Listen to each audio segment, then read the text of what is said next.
Hello there, this is a video update on the evil, sickening cancer charity scam that I have been talking about recently.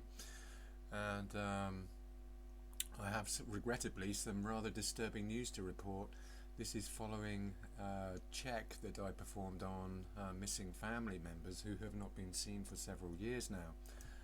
And the participants in this awful charity scam, as I say, appear to be guilty of some or are very clearly guilty of some very serious crimes, which I'll go into in a moment.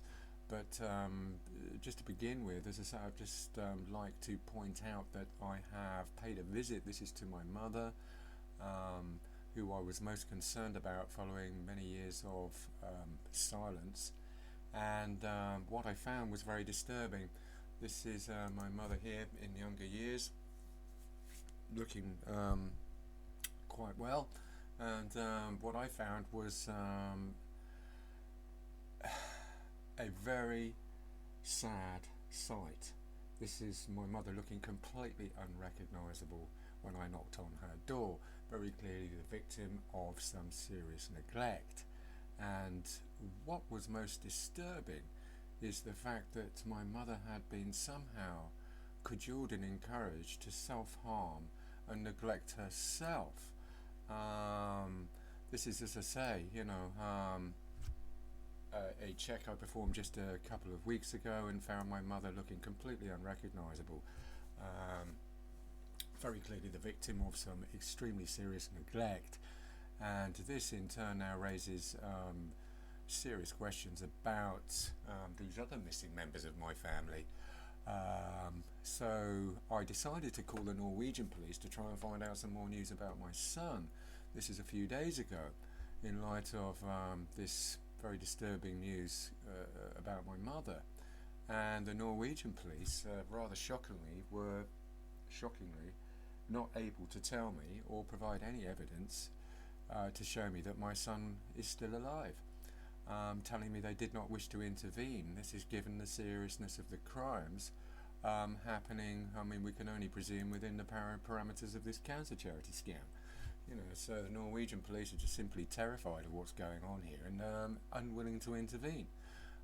What this means now is that I have no proof that my son is still alive. He's not been seen for 7 years and could well be dead for all I know. I quite simply don't know. So at the moment, the situation is not good. I've got my mother literally mutilated beyond recognition, totally unrecognizable. My son may be dead, maybe badly mutilated, we don't know. Maybe exiled to a foreign country. Who knows? Could have died from the virus. This raises further questions about my sister. Again, is she infected by the virus? We've not seen her for over 10 years. No indication she is still alive. There are now alarm bells ringing regarding the health, safety and well-being of the rest of my family. This is given the fact, as I say, my mother has just been found looking completely unrecognizable. Now, while I was visiting my mother, I also spoke to my father, who very clearly appears to be a key coordinator in this awful cancer charity scam, as we can see here. This is my dad at the top here. And very worryingly, my dad was just articulating very clearly an express intention just to escalate all the crimes inside this cancer charity scam, quite simply to get his hands on more money. This is what he was talking about. And I would therefore like to just have a quick look at the crimes which are being committed, which I do hasten to add are supported by huge amounts of new evidence. There have been colossal amounts of new evidence arrived to confirm that all the alleged offences are entirely genuine and the participants are guilty as charged. Now, these offences, very briefly, are organising international terrorist operation of brutal torture, mass butchery, kidnapping and serial first-degree murder. I repeat, guilty of organising an international terrorist operation of brutal torture, mass butchery, kidnapping and serial first-degree murder. Guilty of using kidnapping to suppress vital evidence relating to 2,000 years of charity fraud, global genocide.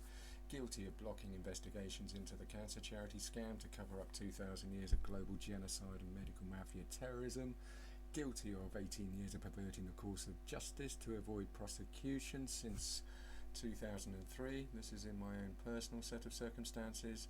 And most worrying of all, I'm guilty of blocking investigations into the COVID-19 outbreak, which very clearly amounts to a double conspiracy to genocide, as we shall see in a moment. And just to have a quick look at how this mechanism works, this is the mechanism upon which all these crimes work. And this is, of course, taking patients who have been struggling, battling cancer, tortured, mutilated, and then subjecting them to brutal beatings like this, if they discover effective treatments. And of course, the more effective the treatment they discover, the more ferocious the beating, and the more likelihood it is that that will result in a fatality, because obviously if we're subjecting vulnerable cancer patients like this to brutal beatings on a regular daily basis, then there will be inevitable daily or regular fatalities. And this, I suggest, is a very deliberate, intentional consequence, as we can see here.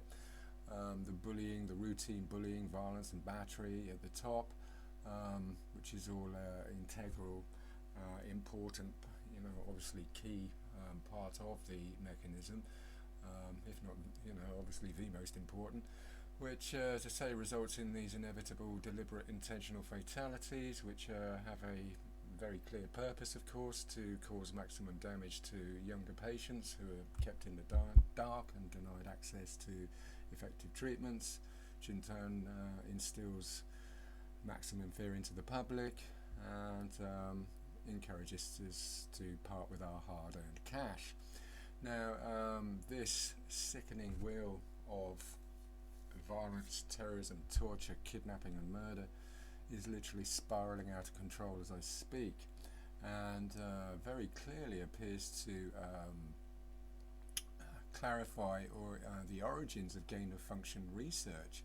In other words, the origins of this scam, as I've stated here, are 2,000 years old, and hark back to the crucifixion of Jesus Christ, quite simply to destroy effective treatments and cures and ramp up terminal diseases into something far more deadly, frightening and terrifying than their original form.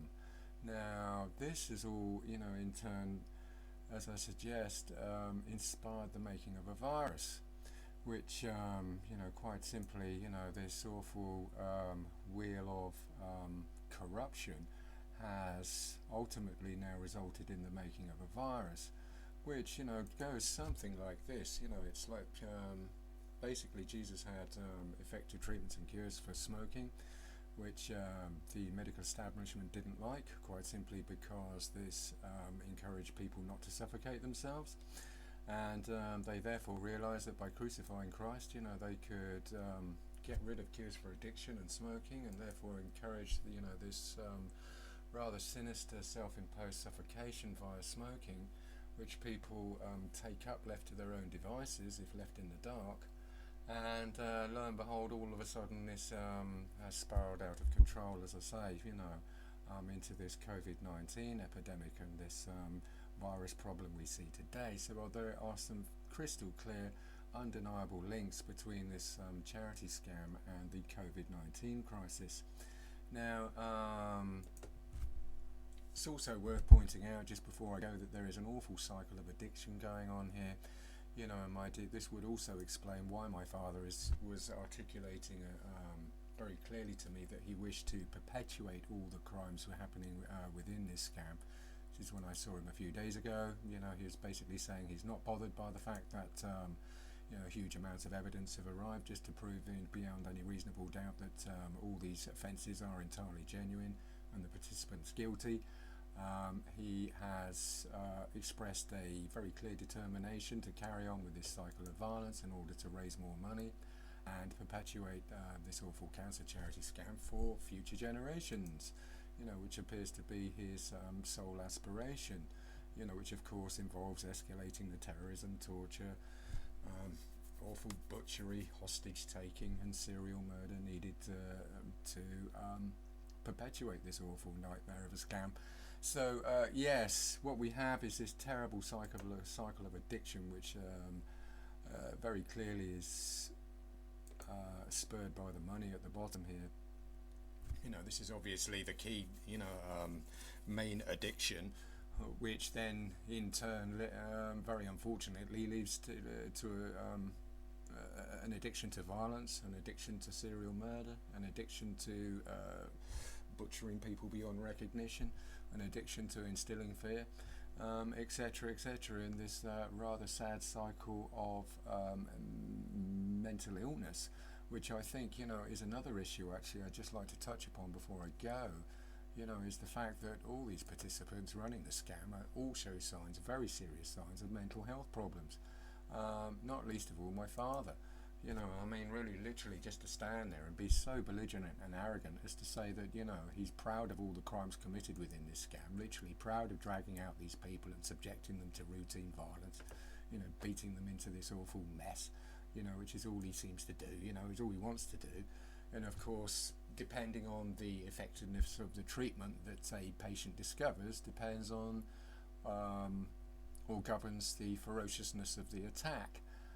So mild treatments, you're going to get a mild level of violence. Very effective treatments, you can expect a ferocious attack like the one I received, which obviously, as I suggest, result in regular fatalities. So yes, the effectiveness of the treatment is proportional to the level of violence with which a patient is attacked. So this as a cycle of, as I say, addiction, violence, terrorism, torture and murder has already spiraled out of control into a catastrophic mess, and very clearly, as I say, seems to be the inspiration behind the manipulation and gain-of-function research needed to make the virus. So this may also explain, some of the issues of self-harm going on, and I shall therefore, be performing more checks in future, because at the moment we have alarm bells ringing, as I say, following the discovery of my mother looking unrecognizable, and my son, who we don't even know is still alive. As I say, with further signs of a compulsion to self-harm. And this, as I say, was quite alarming for me to see my mother, so determined to even neglect herself and abuse herself, which I could only assume, is a result of guilt. I don't know if we can see it here.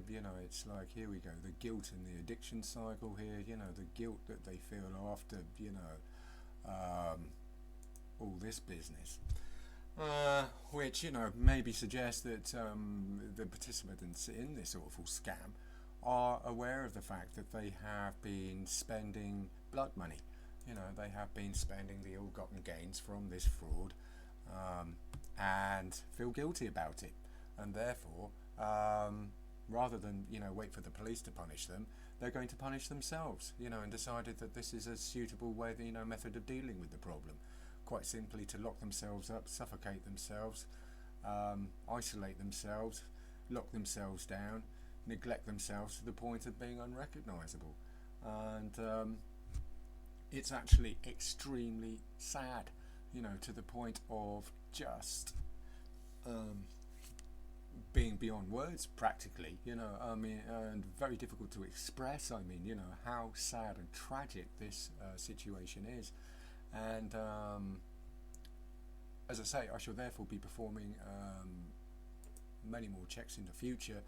This is on missing family members to find out, or if they are okay, how they're surviving this awful drama, and collude some evidence or collect evidence, to put in future videos and at least try to alleviate this problem. Because I'm fully aware that this is the tip of the iceberg, what's going on here. All this hostage taking and with a view to trying to hide evidence, is a massive nationwide, if not international problem. This is literally the tip of the iceberg, and I think we're all sick of it. We're sick of this cancer charity scam. We're sick of we're sick of the violence. We're sick of the virus, and the possibility of making more viruses, and therefore, consider this to be an extremely serious issue that needs and warrants further investigation. Thank you for watching.